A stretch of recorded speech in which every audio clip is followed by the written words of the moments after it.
Wrestlebuddy Podcast. All about wrestling. Subscribe and follow for more content.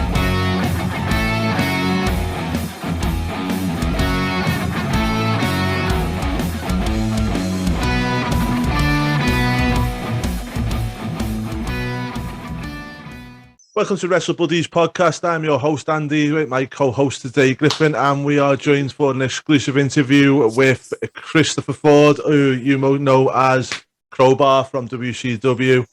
Thanks very much for joining us today. Crowbar, how are you doing? Thanks so much for having me on, guys. Awesome. Nice to meet you guys. Thank you. Okay, so we're just going to jump straight into it. We're going to start at the beginning. Now, I believe you were trained by Iron Mike Sharp, is that correct? Yes, absolutely. Right. Now, first thing I do want to ask you about Iron Mike is obviously there's the stories that go around about him being very OCD and about the stories of him in the showers and stuff like that. Yeah. Did that reflect in his training with you, like when he was drilling with you and stuff like that? Mike was a great guy, super nice, very OCD. All those stories are 100% true. And it went even into training, believe it or not. I remember going to wrestling school the first night, and like now in today, if I go do training somewhere and I'm at somebody's school, everybody they might wear spandex, they might wear shorts, they might wear a t-shirt, tank top or something. Mike was wearing the same gear that he would wear if he was going to wrestle at Madison Square Garden, boots, knee pads. He would even wear the armband, and he would train, and he would go in the back. He would get pumped up before training. He would oil up just like he's going out at Madison Square Garden, and he trained us just like you saw him on TV. It was crazy. In hindsight, it was crazy. Back then, being a 17-year-old kid, it seemed perfectly normal because that's the only Mike Sharp that I knew. But now in hindsight, I'm like, wow, he was pretty intense and protecting the character and protecting the business. Mike trained us in a fashion and the way you saw him on TV. And in hindsight, it was completely insane. And when you were training, great guy, though. Great guy. Yeah. Great guy. And did you feel like he set you up for, later on in the business and how you were when you went to WWF and WCW? Do you still think that he kind of give you a lot of tools that set you up into that? I learned a lot of the basics at Mike Sharp's. I was 16 going on 17. His school was approximately an hour and 15-minute ride for me. So I was driving down to Mike Sharp's school 3 days a week while I was in my junior year of high school, believe it or not. And it was really funny. It was usually Monday, Wednesday, Friday. So on Tuesday morning and Thursday morning, I would probably have gotten in by like 1, 2 in the morning. I'd have to wake up, still being in high school, caffeinate myself like crazy. And I reeked like coffee probably. And I was going to high school, and my friends and like my teachers, they probably would have no understanding of this insane thing that I was partaking in. So that happened that whole time. But Mike showed me the basics, and about maybe a year and a half into training or so, I also learned of a school that was a little closer to my home, East Coast Professional Wrestling School, which is about 20 minutes away. So I started to train there and with Mike, and those two places really helped get a lot of my basics down. And they also had monthly shows, maybe in front of 20 to 50 people, but we were still exposed to some kind of an audience when we were able to go out there and really, get out of that training mode, and have some kind of a live performance. Even to this day, I have a hard time going into a school and going nuts and going all out. There's so much more of an urgency. There's more of a drive. There's more of a synergy when there's people out there seeing what you're doing. So the fact that both these schools offered monthly shows was great for the learning process as well. Yes, I want to ask, you were in the 1994 NWA Championship Tournament, the one that took place after Shane Douglas famously threw down the Super title, where you were in the first round by Tracy Smothers under your then name, Devin. So can you tell me why we chosen that tournament and what were your feelings considering that huge wrestling moment had just taken place? Around that time, I was doing indies, and a local independent promoter, Dennis Carluzzo, ran the New Jersey version of the NWA. And he had seen a lot of my work, taken a liking to me, and he wanted to groom me to kind of be one of his next guys that he would bring up and use more often. So he put me anywhere with Tracy in the first round. What year was that? 94, you said, right? Yeah. So I'm probably 19 or 20. I'm out there in this prestigious tournament for the time with Tracy Smothers, who I thought was an incredible form. I was nervous as all hell. I was extremely honored to be in that spot. And that was really one of the first independent matches that helped launch my career. Overall, incredible experience. Tracy's a great guy. When he was alive, I saw him about maybe a year and a half ago to 2 years ago, right before the lockdown. And we still talk about that match. I had gone for an Asai moonsault, and I was a little off target there. And if you get your hands on that tape, he literally just watched me just crash and burn on the concrete. So our running joke for years and years and years was he would go, "Hey, Devin, no concrete yet, huh?" And that was our little exchange and joke. But he treated me so well in that match, especially for a new green kid that knew nothing. And I was always super grateful to him for that. It wasn't long after that, in 1997, you were brought into the WWF for a short-term run in the light heavyweight division, sort of WCW's cruiserweight division, sort of a spin-off of that, and a rivalry to that. So was there any long-term plans, or was it very much, we need wrestlers now, and then we'll worry about the division later, or was there any plans for you? It was at that time, we need wrestlers now. WCW was killing it with their light heavyweights. I had spent a small period of time in WCW doing the cruiserweight thing while I was still full-time in school. I was still full-time in school for the WWE light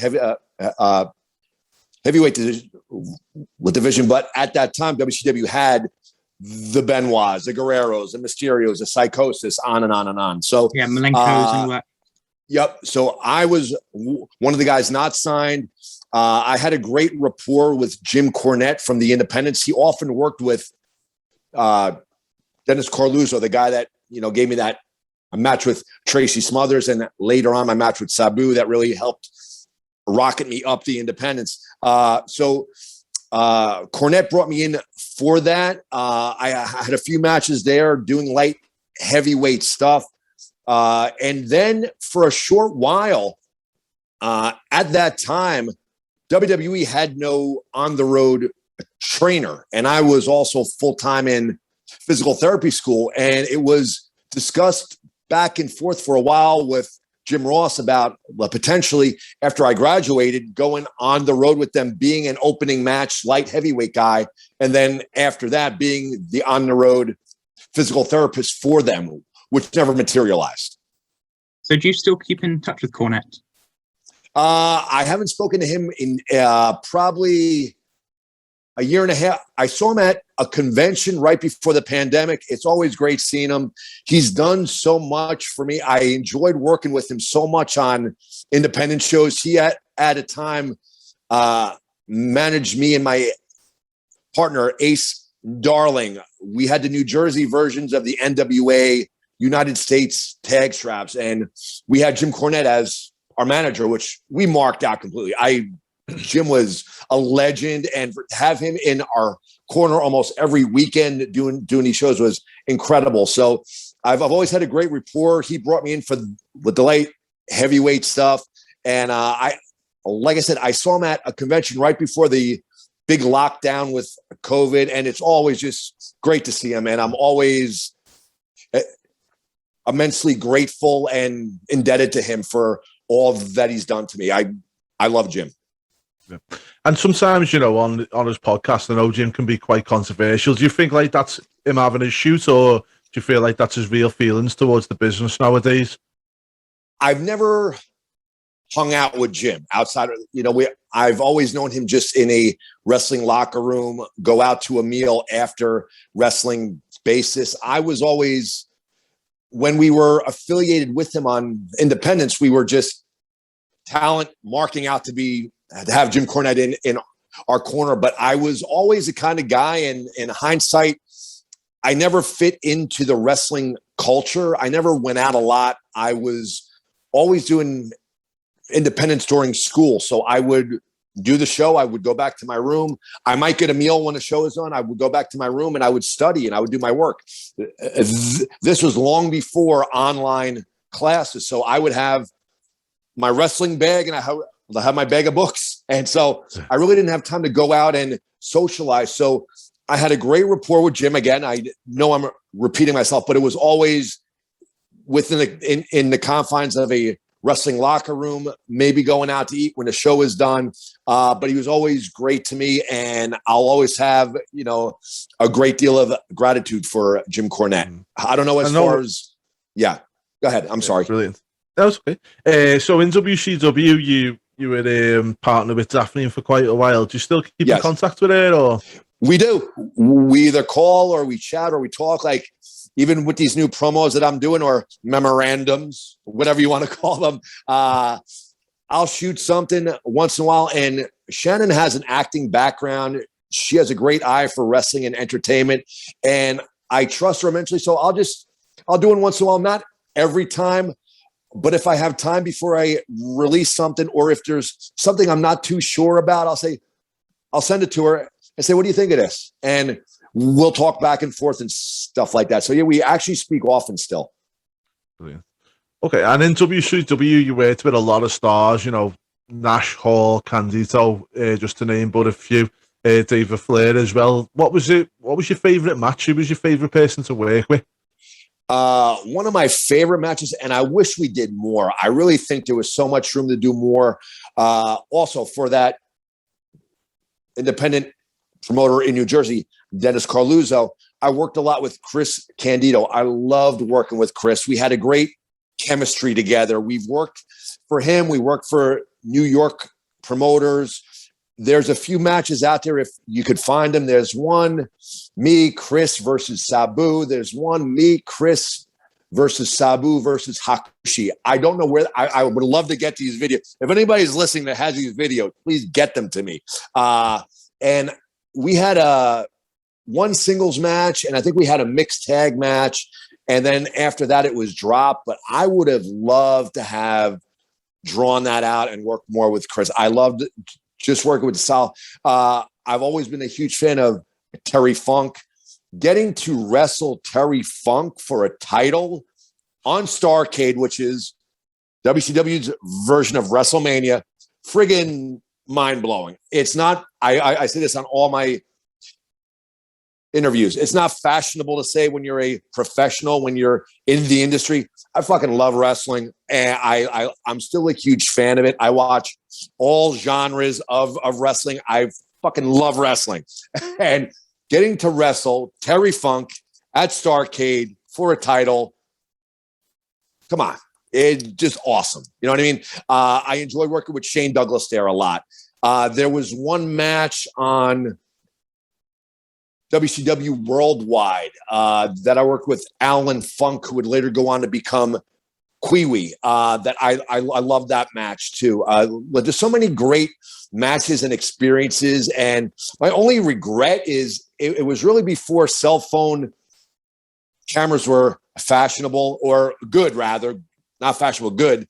And at that time, the wrestling culture, you were often scrutinized if you bothered people for a picture or whatever, or you're seen as a mark in the locker room. I don't care now. Like, I go and I do all these signings and conventions and stuff, and I get pictures with everybody, because one of my biggest regrets with WCW is not getting more pictures of these guys that I couldn't believe that I shared a locker room with. So if you see me at a convention or something, if my table is slow, the guy that brought me in, I'll say, hey, is it okay if I go and grab a picture with Jim Cornette? Is it okay if I grab a picture with Jimmy Hart? I go all around and I take pictures with a lot of guys that I'm huge fans of. And I know this is completely the opposite of my character, but I freaking love wrestling. I'm really on a mission to get a lot of the pictures that I missed out on.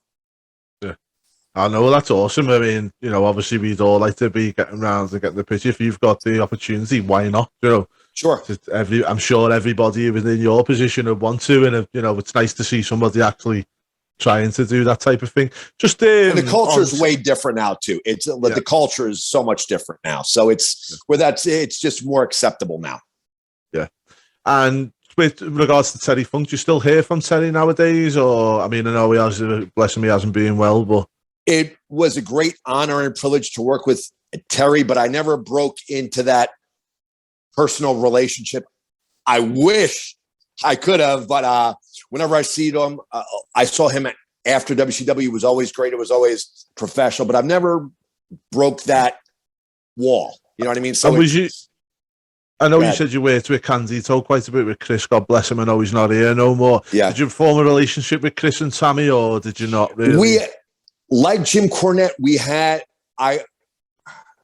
a wrestling professional relationship, but it was more than that. It was always a great appreciation when we saw each other. It was more than a handshake. It was a hug and, oh shit, all right, let's tear it up tonight. We're going to work each other and it's going to be great. It was exciting, but just outside the ring, we were just two totally different people. But one of the people that I love to see and, love to work with, if that makes sense, outside the ring, we were two very different people, but there was still an appreciation of working with each other. And I always loved seeing Chris. I really didn't hang out with a lot of people at all in my earlier years, because I was always either studying or just, I always had this dual life of the student and the guy trying to make it in wrestling. And at that time, culturally in the wrestling business, it really was not understood at all. If anything, I got heat for it. Yeah, but the thing is, though, in every normal day jobs, people have friends that they see in work, but they don't really see them outside the work. Me personally, I've got people like that. So just to go on to relationships in the workplace, Bischoff and Vince Russo and Eric Bischoff, you were around that time frame when that whole, power struggle was going on. I know Eric left for a bit and Vince come in, then they were kind of together. How was it with them two when they were kind of, the style clashes and whatnot? Really, I really wasn't in a prominent role when they were both there together. I'll always be eternally grateful to Bischoff because he gave me my first job. He signed me there. Vince Russo came in, and at the time I was doing the Saturday Night Show as Devin Storm, and I was being groomed to be the next cruiserweight to come up. I was doing a lot of cruiserweight type matches on the WCW Saturday Night Show. I worked Kidman, Mike Sanders, Jamie Noble. That at that time he was Jamie Howard, Chris Benoit, and as the story goes, I had flown into Denver, Colorado for a Saturday night taping. Nitro had wrapped up and everybody was at the hotel bar. I walked in the bar / restaurant. I walked in to get a meal. And the story that I was told is Vince saw me walk in. I had a leather jacket on, long, scraggly hair. And he said, "Who is that guy?" And at that time, David Flair, although he wasn't a strong in-ring performer, he was popping ratings. People were tuning in to see what David was doing. It was crazy and it was entertaining, but he was limited as far as that in-ring thing. So they came up with the idea, let's put David in a tag. We'll put him with a more competent wrestler that could do the majority of the in-ring stuff.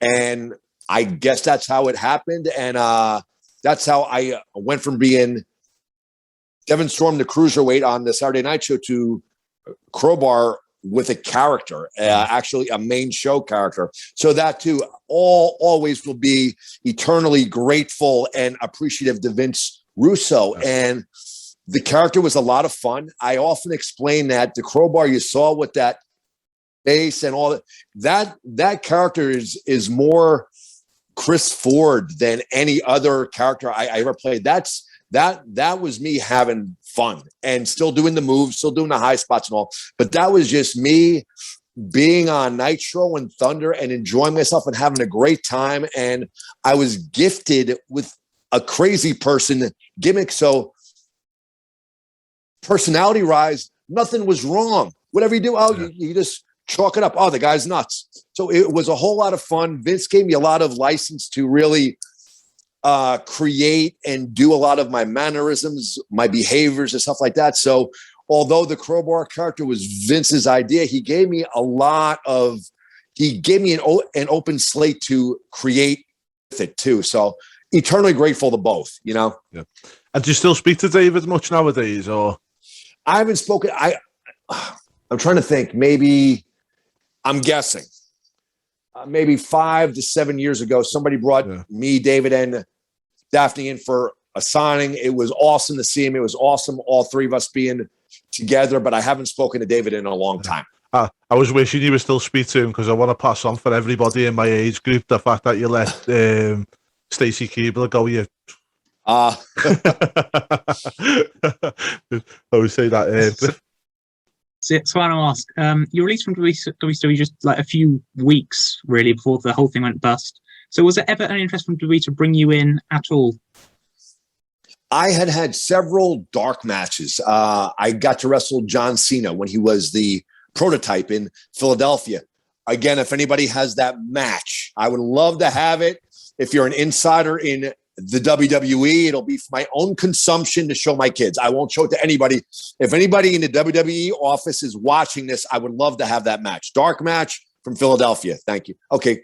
I got to wrestle El Gran Apollo at Madison Square Garden, which that no one could ever take that away. That was amazing. And it just never happened. There were a lot of insiders swearing I'd be picked up. There was a lot of chatter how I would fit with Raven and this and that. And it just never materialized. And I was pretty bummed out at that moment. But again, in hindsight, I don't get preachy or anything like that. I try not to. But had I got picked up by WWE, I never would have met my wonderful wife. We never had my kids. I would have never started my business, which has benefited me economically more than wrestling ever could have. So at that time, it was pretty frustrating. When you look back in hindsight, it was a blessing in disguise. It wasn't the outcome that I wanted at the time, but it was the outcome that I needed, and that was best for me at the time. Nice. Okay, and that's not sour grapes. I love wrestling. It just couldn't have worked out better. Do you feel like if around the time that you left in '99 and Eddie Guerrero and Chris Benoit and Dean Malenko made the jump the other way, do you feel like you could have had some good matches with them type of people? I know one of the things that I've heard quite a lot is back when Owen Hart, God bless him, done the whole Blue Blazer gimmick and stuff like that, it was because at the time they didn't really know what to do with him. And they always say if you fast forward like a year later with Jericho, Eddie Guerrero and all them coming in, he said just the styles and the matches they could have had would have just been mind-blowing for Owen. And do you feel the same way, like, you kind of come in a bit too early? Or I was actually lucky enough, if you go back and you look on YouTube, somewhere there's a match I had with Benoit on WCW Saturday night, and that had gotten the best rating that show had gotten in a long time. I believe it got a 2.0, which at that time it hadn't reached in a long, long time. They built it up during the week. They said Devin Storm wrestles Chris Benoit, yada, yada. And Chris was great to me. And I was always a huge Chris Benoit fan, still am a huge fan of his in-ring work. How can you not be? Incredible in-ring performer. At that time, it was, to me, wrestling Chris Benoit was like another person wrestling Hulk Hogan. So I got to wrestle Chris Benoit. During Eddie Guerrero's time, I forget the exact year. It's also on YouTube. I got to do an independent match with Eddie with my wife at ringside. I recently did an interview that's up, and it's linked on there, but you could find it, Eddie Guerrero versus Devin Storm. It's like a 20-minute match. But it was during a time, I forget the exact year, when Eddie was released for a short period due to a DUI or something. And we killed it in the Elks Lodge in in Queens, New York, a historic wrestling building. So I actually did get to work with those guys, which was awesome, just not under the WWE roof. Just a thought on the Chris Benoit. Obviously, we know all the story. I'm not going to get into nothing like that. Recently, David Benoit, his son, started wrestling. Do you feel like he should go under a different name than the Benoit name? Do you think that'll hinder him, help him with kind of what happened with Chris? I'm not sure. And this is just my opinion. What happened has nothing to do with that kid. That's his name. That's his last name. If people want to hold that name against him, that's pretty messed up. I think he should go under whatever name he wants to go under. Wrestling wise, technically, scientifically, in ring, the Benoit name is still incredible. Unfortunately, it happened outside. I don't know. I think it's up to him individually, but I don't think the sins of the father should reflect the sins of the son. If that's how it goes, and I don't think it will. I don't think anybody's that cynical or what. I think that kid has a pulse on wrestling and who he is, and whatever he decides will be the right decision. Brilliant. Okay, so just very quickly with the, I know we said about you. I got time. I'm cool, man. You never transitioned into WWE. Was you on the Time Warner deal when they went underneath, or had your contract expired at that point? I was released right before the sale took place. So you didn't get none of the time off with the pay, no? No. I got my notice, and when I was wrestling for WCW, when I was home from the road, I would work in physical therapy. I had already graduated and I was a licensed therapist. So I got my release. I was bummed, but I immediately transitioned. I said, okay, I'm going back to work now. And I went back to physical therapy, and I morphed from full-time wrestler, part-time physical therapist to full-time physical therapist, part-time wrestler, because I just love this shit. Yeah. And just one more thing on WCW. So sure, I've heard a lot of times where people who have moved from obviously when all the wrestlers moved across from WCW to WWF, they always complained about the ring size, with it being wider and, the rings and stuff like that. Did you have that same problem when you transitioned the other way, or was it not? Was it easier to go to the smaller ring from the bigger one?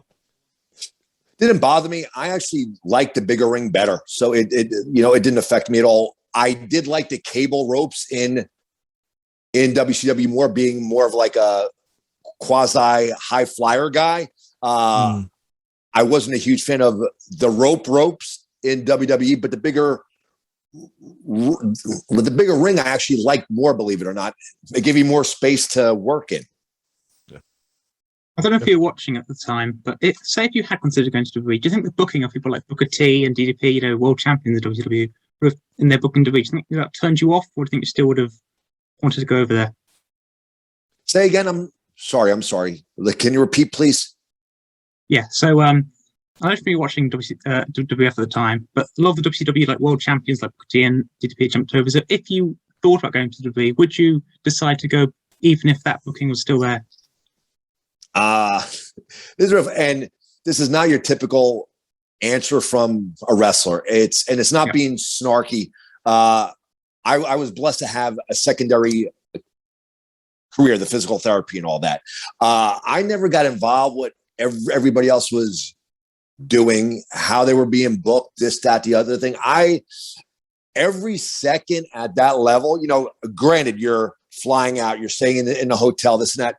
You got to be compensated for your time and all that. But at the end of the day, I was being paid to wrestle. Yeah. I didn't get caught up in what they were doing with other people. I often wrestled with guys that were on top, that were miserable, worrying about if they were going to be used right, this, that, the other thing. I always just had a great time. And I know that's not fashionable to say as a pro wrestler, but I just never got caught up in that. So it would have been cool to be there. Knowing what I know about my personal life now, it worked out for the better, but I never got caught up in, well, they're using him like this and they're using him like that. So that might suck for me if I did. I just never got caught up in that.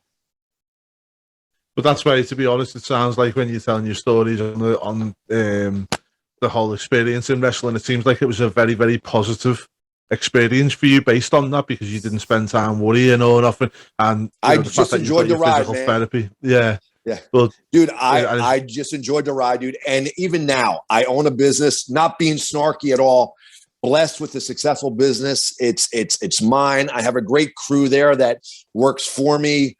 We're in my hometown where we've driven out big box, big company physical therapy because our customer service is great and our outcomes are great. And it's that there, all that's going on. And I still choose to go out there and grab an independent show here or there. I still choose to take time probably once a week to shave down and get my hair nice, put on a suit, get the studio set up and talk shit on wrestling current events because it's fun and it's I just love this stuff. So it's never been about, I never over analyze it. I just always enjoyed the effing ride because it's the greatest thing. I enjoy performing, but above all, I honestly think, and it's cliche to say, there is not a bigger wrestling fan than me. There's not. And I know that sounds crazy when you see my promos and I shit on stuff. That's me doing this character thing, which is a lot of fun. There's no bigger wrestling fan than me. I love this shit. A lot of wrestling fans love to shit on stuff, though, don't they? You can't hate something you don't love, really. No, that's it. Can I just ask one question as well? Is that just in regards to your physical therapy? You know, obviously Diamond Dallas Page has set up DDP Yoga, and it seems like he's doing a lot of good work and stuff. What do you think of the whole DDP Yoga? And have you ever thought about setting it up like that yourself with your expertise in that business? Dallas Page helped get me into WCW. I know Dallas Page very, very well. I've been doing DDPY since it was YRG. So that got to be, you got to Google it. I think he started that 90 or maybe not 90, 2003 or 4, maybe. I'm guessing. And I've done his program consistently. It works. It helps. It's safe. I've integrated aspects, like I don't have people come into therapy and do a whole yoga program, but there's certain motions, poses, stuff that from DDPY that I integrate into my patient care because I know what it does for me and it works for me. I'm 47 years old. I feel like I move better than I do when I was in my 20s. And part of that is the fact that I have low mileage. After WCW, I realized that there was a logjam of talent trying to make it to WWE, and guys were wrestling Friday, Saturday, Sunday, sometimes double shots. I saw that there was so much talent trying to get in there that there was just too much of a logjam. I took a step back and I started wrestling once a month. And occasionally when I opened my business and I became a dad, sometimes I'd go 6, 8 a year without wrestling. I never lost a passion. I was just doing other things. So although I'm a 30-year veteran, the mileage on this car is a lot less than guys that we're going Friday, Saturday. So that's part of it. Another huge part of it is the fact that I have the physical therapy background, 23 years doing this.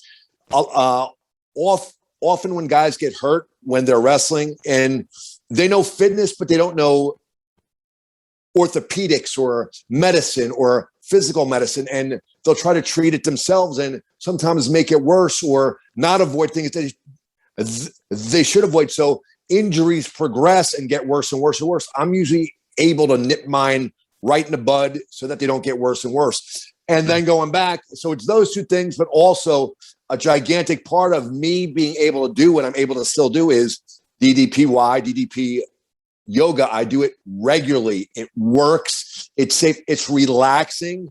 And the way Paige does it, it's just, he makes it fun and cool. I think there's a huge benefit to yoga and all that, but I'm not into the whole thing. But he makes it fun where it's beneficial. I highly recommend it to anybody. And we've actually been trying to get together around my schedule and stuff. I'm hoping to get down to Atlanta to his studio and actually shoot something with him in the near future. Yeah, good stuff. And you said when you left WCW, you kind of decided to take a step back. You did pop into TNA, Yes, not for very long. No. What was the reason why you didn't stick around there? Was that because you decided to take it back, or? Well, I'll tell you, they had me in the Battle Royal, the first show. That was fun. Then they threw me with James Mitchell, Wolfie D, and Malice as Disciples of the New Church. Love the gimmick. I actually posted something on that today. I thought we looked badass as hell as a unit. They were a new promotion, and they basically gave me a call and said, we need you to move down to Tennessee, or else we can't use you. I knew they were flying other guys in that they didn't have an issue with.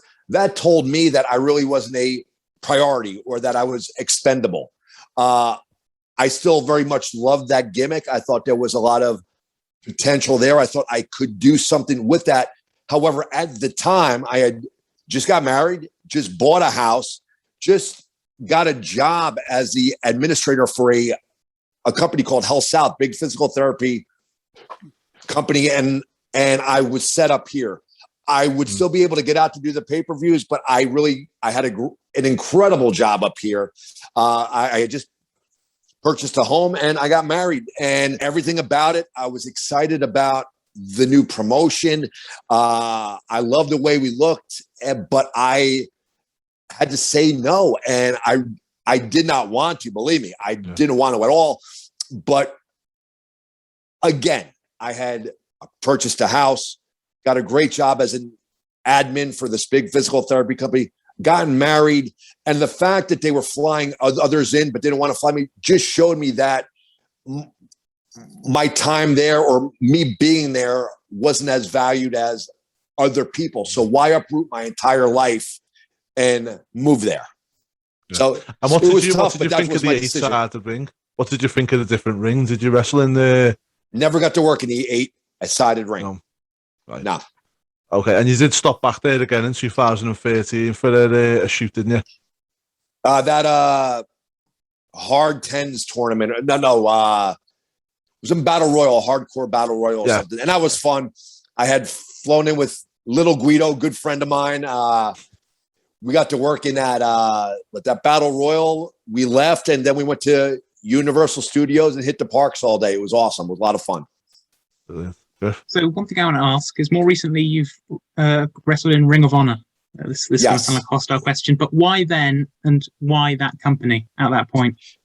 It was really funny. I had started for years. I pretty much took independent shows 15 minutes to an hour from my home between work, being a dad, being a husband, this, that, the other thing. I only took local shows, and it was more for myself. My wife managed me. We would go out, and it would be our thing. We would have fun. I would work very hard still, but it was all under the radar for years. If you didn't live in North Jersey, you probably assumed that I either died or I retired if you were a wrestling fan. So that's really where I stayed. For whatever reason, I agreed to do a show in Baltimore, Maryland, the July or August before the Ring of Honor show. And there was some Ring of Honor office guys there. Kevin Eck was there, who I knew from WCW. Had not seen him in years. And I guess I showed up. I was in shape. I still moved good, yada, yada, yada. I've had this idea for the gimmick with like the Venetian masks, the eyes wide shut, the subliminal devious looking thing. And he really liked it. So at first, the plan was to bring me in to work with PCO, which would have been great. I would have loved to have worked with Pierre, great guy. And that got changed to me working with Eli Isom for their TV tapings in Philadelphia. And it really was great. It ended up being a 2-off because the pandemic came along, but they enabled me to really do this gimmick that I've had an idea for forever and ever and ever, and do it on a grander stage. You know, I had my wife with me as a valet. I had the bodyguard / attendant Percival, that's a great story by itself. He's a huge guy. He's a great guy that can hold his own in the ring. He actually was a wrestling fan that came into my office as a patient. Army vet. I worked on him for a few weeks. He had a tendonitis issue and we bonded. We formed a rapport over wrestling. And it's really funny. There's a YouTube match out there between me and Joey Janela. He's in the front row. Percival is in the front row. You see him as a fan. And I referred him to a local wrestling school. I helped train him, help bring him along. As I said, he's a U.S. Army vet. New Jersey had a lot of wrestling benefit shows for the veterans. So for a good 2 years, we were married to each other, him as a babyface, of course, me as a heel on all these veteran benefit shows. And we worked each other as opponents. And I always had an idea with this deviant gimmick with the mask and all that there would be a big muscle guy, an attendant, a bodyguard, a guy that I could tag team with potentially.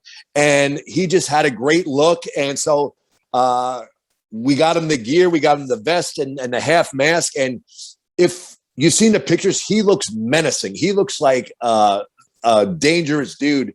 And they enabled him to do a lot of his stuff at Ring of Honor as well. So they let us do this whole, this whole package there.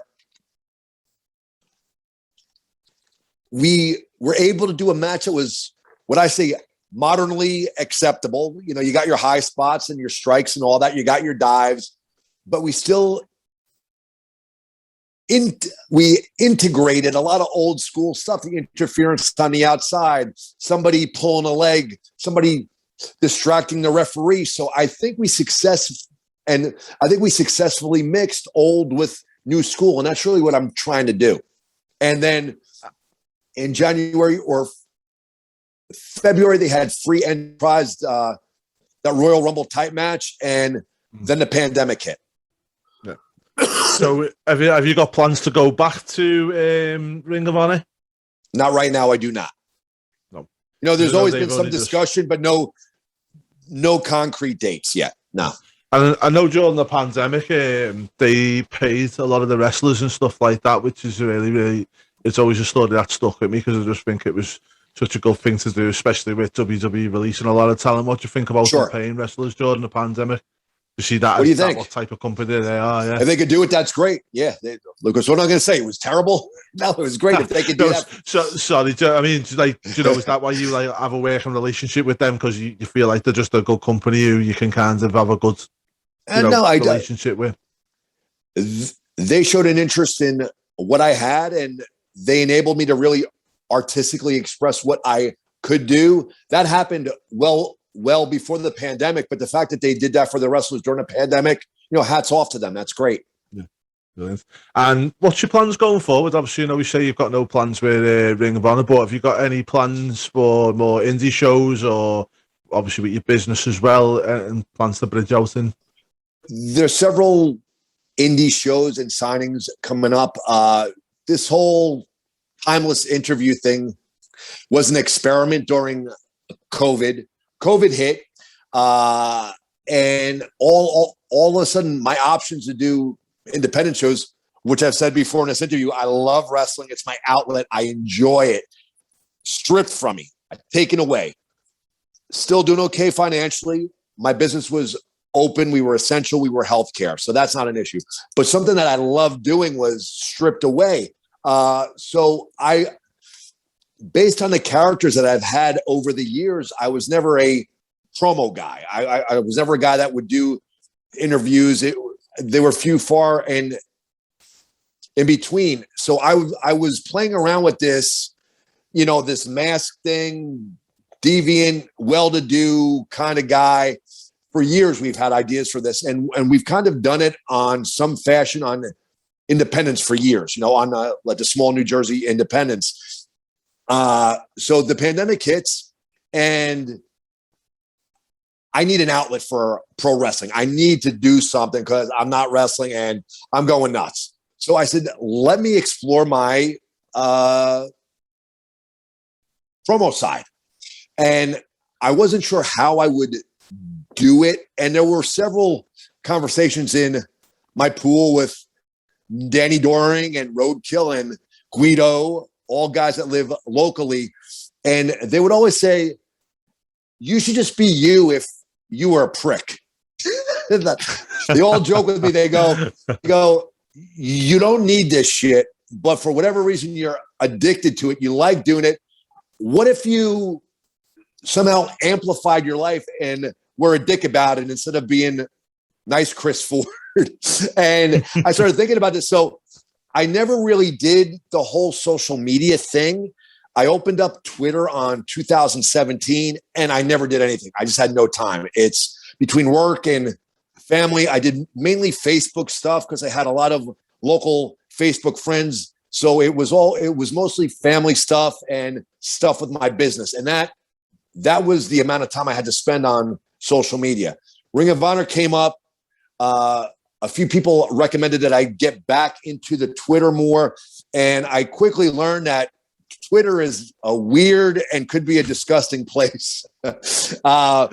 So through all this, I was the newer fans who had no idea who the hell I was were kind of rude, and it was cool. But one of the responses I kept getting was, who are you, boomer? Who are you, boomer? Who are you, boomer? So the first thing that I experimented was a promo. If you go way back, is who are you, boomer? And it has no nice background, nothing fancy. It's a wall in my bedroom, and I'm holding it with the camera like this. I have the wine glass here, and I'm shooting it like this. And it got a great reaction from people, and actually from guys that have been around the business forever. They go, wow, I never knew you could talk. I go, I didn't either. But so that who are you, boomer went out, and somebody tagged Cody Rhodes in it, and he responded, who? With a question mark, which him responding gets a ton of eyeballs on it. And so I think that went to like 13 or 14,000 views, which for me at that time, I had about 400 followers because I just never did Twitter at all. So, between that and a lot of guys getting in touch, you said, wow, you really did a good promo. You should do more. You have a skill with this. So I took it seriously. I got a tripod, I got equipment, I got all this stuff.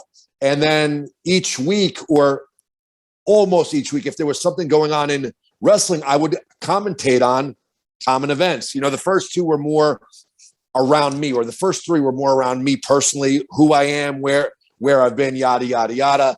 I believe the third one or the fourth one was sending the clowns. And that's when Warhorse worked with Cody, and my character would see, like, I think Warhorse is great. I think he's hysterical. I think he's great. But my character would despise a comedy wrestler like this polluting the business. And that was that promo. I got on the garbage wrestlers.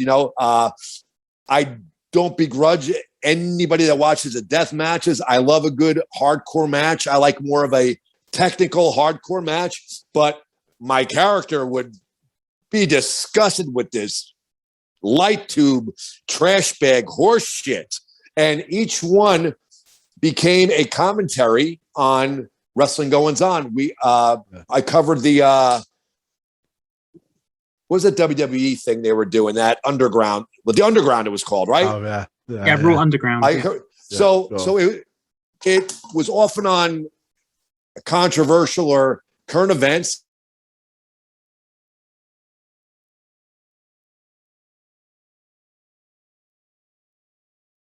The character came into my character, and it's gotten attention from a lot of people that otherwise probably would have forgotten about me. So I can say I've had some pretty cool conversations recently that I would not have thought would have been possible 14 months ago. Those were bolstered by mid or end of April when I did the Super 8 tournament 25 years after my first appearance in the Super 8. And I had a match for GCW where I demonstrated that I am truly timeless and I could still go.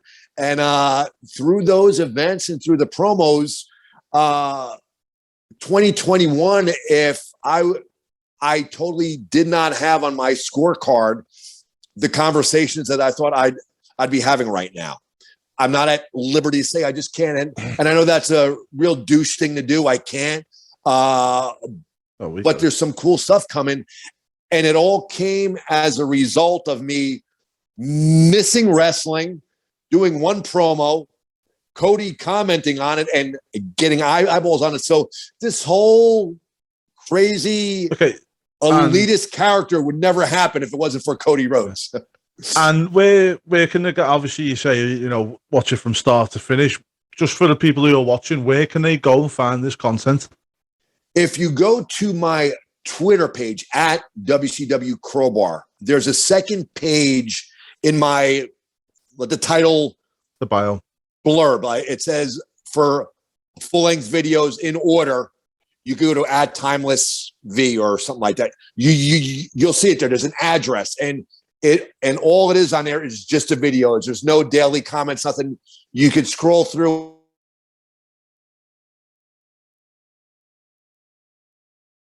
Brilliant, Chris. Thanks so much for joining us today. Is there anything else that you want to tell us about that you've got going on, or anything else you want to tell us about? You guys can come and visit on.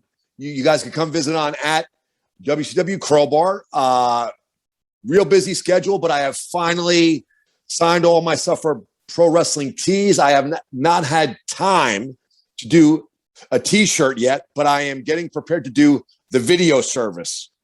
When I do the video service, it will be exactly like the promos, music, background, subtitles, whatever message you want. Just don't ask me to be nice because I'm just a prick. So I will get your message across in true Crowbar fashion. Okay, when that comes up. That'll be soon. Brilliant. And we'll make sure that we share it on the Wrestlebuddy's page and our own pages when these do come out, guys. So look out for it as well. So anything else from you, Griff, before we finish? I'd just like to thank Crowbar for coming on. It's been Thank great you guys so having much. This was fun. Well, guys, thanks so much for watching this video today. And from myself and Griff, Crowbar, thanks so much, Chris, for coming on. Really thank you, appreciate guys. it. It's been really enjoyable to get to listen to your stories, and hopefully we can have another chat again soon. Right, man. Thank you guys so much, and you guys have a great weekend. And thank you for having me on. And now, I believe we wave. Yeah, we do. That's what we do. Bye, Wrestlebuddies.